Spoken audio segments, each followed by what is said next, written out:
This is the first of several shows we're going to do about the history of chocolate companies. Several of them were started by Quakers. Chocolate does grow on trees. This is a cacao tree. This is a carving from an actual branch of a cacao tree in Ghana, the world's second largest producer of cocoa beans, which ingredient in chocolate. And here's William Penn, founder of the Pennsylvania and the Philadelphia community, Quaker community. And Stephen French Whitman was started what is arguably one of the most famous and successful chocolate companies in the world. His business started a little modest chocolate shop specializing in sugar plums.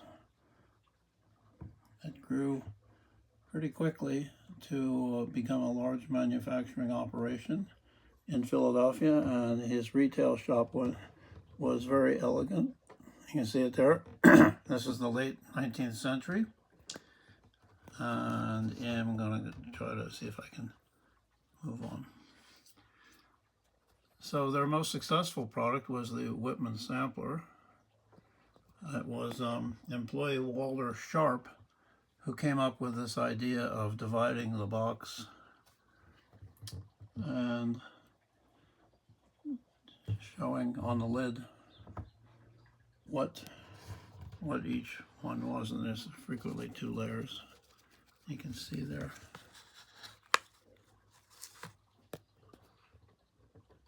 And I can remember definitely pausing and studying this chart, see which ones I wanted. So you didn't have to poke the bottom to see what it was. It was always explained, and so you could get your favorites. By the way, this all started in 1842. They're very proud of that. Walter Sharp's grandmother was in the needlepoint, and he originated the decoration of this box. So chocolate was, the best chocolate was from France and Europe, and the boxes had this French edge, they called them, and so the Whitman sampler also had the French edge. By the way, during the Depression, the Whitman's company did not lower the prices or the quality. That's interesting, part of that.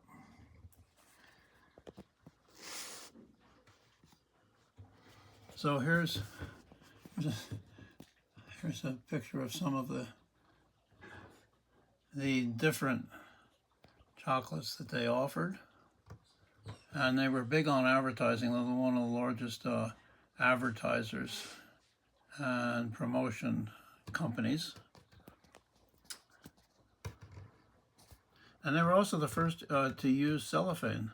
The cellophane was invented in 1908 in Switzerland, and then French company became very big manufacturer. And so for a while, once they introduced the sampler, Whitman's was the largest importer of cellophane from France for years, and to keep the product fresh. The company also got famous actors and celebrities to promote their product in these advertisements. And then here's Bob Hope, for instance. He was a huge star in the 40s and 50s, and they got to promote their latest films in these ads that samplers wrote. Here's the little sampler, Whitman's Messenger, which became a standard part of the box. See, there he is. He was the very symbol of the company and the sampler. Their slogan, one of their slogans and one of their big sales periods was, of course, Valentine's Day.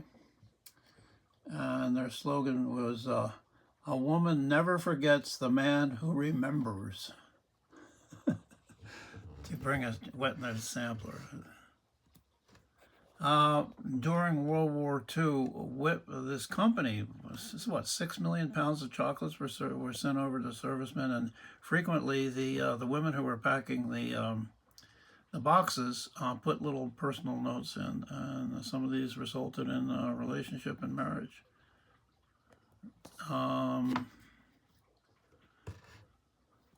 Yeah.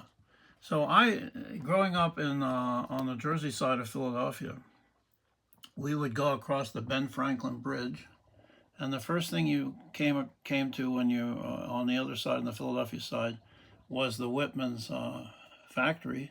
And I can remember these signs. There's the little messenger boy, and the big billboards that were lighted up with the sampler. Here's another image of it. And you see, I never forgot it.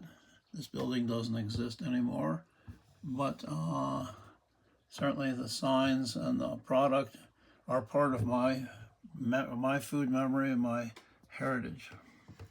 So that's a bit about Whitman's Chocolate Company, and certainly something very important to a lot of people's food memories, and so they're still making memories today. The interesting thing also is they produced and made available where you originally bought the sampler was in pharmacies, and I think they're still available in pharmacies today. So anyway, there you go, part of many people's food heritage, food memories, a Whitman sampler.